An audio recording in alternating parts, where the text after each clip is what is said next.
High বন্ধুরা, কেমন আছো? আশা করি ভালো আছো। আজকে আমার দিদার মন্ত্র মানে শেষ।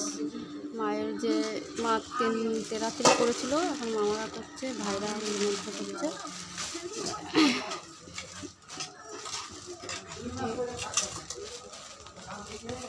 এই আমার ভাইপো শুধু রান্নাবাটি খেলা করে। এই দেখো কী করছো বাবা, কী করছো তুমি? কী করছো? গরমের জন্য রান্না করছো? রান্নাবাটি খেলা করছে। আর এদিকে সত্যিকারের খেলা করছে আমার বোন। এই দেখো সত্যিকারের রান্নাবাটি করছে। এই যে কামিনী কাম করতে থাকে, কামিনীর নাতি সুনীতি, কামিনীর নাতি সুনীতি। এই যে আমার বোন ওই যে কড়াই ভরে ডাল রান্না করছে, এদিকে হাঁড়ি ভরে ভাত রান্না করেছে। মানে কদিন প্রচুর আমার বোন কষ্ট হচ্ছে। তো কষ্ট হলেও যদি আমার দিদা একটু আশীর্বাদ দেয়, আমাদের এই দুই বোন দুঃখী, আমাদের আশীর্বাদ ছাড়া আর কিচ্ছু নেই। তো এই দেখো আমি তেমন কাজ করি না, আমার বোনই করে।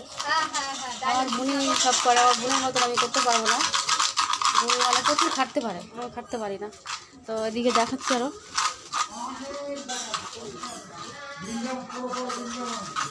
এই যে মাসি, এই যে ছোট মাসিটা এসে পড়েছে।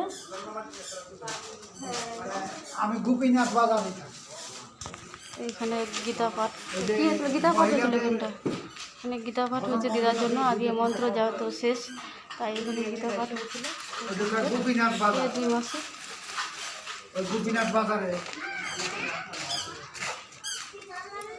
আর এইখানে ভাতটা কি করবি, ঘরে নিয়ে যাবি?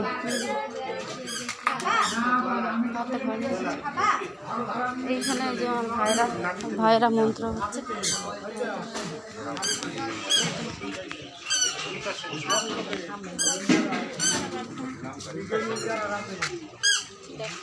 ওই যে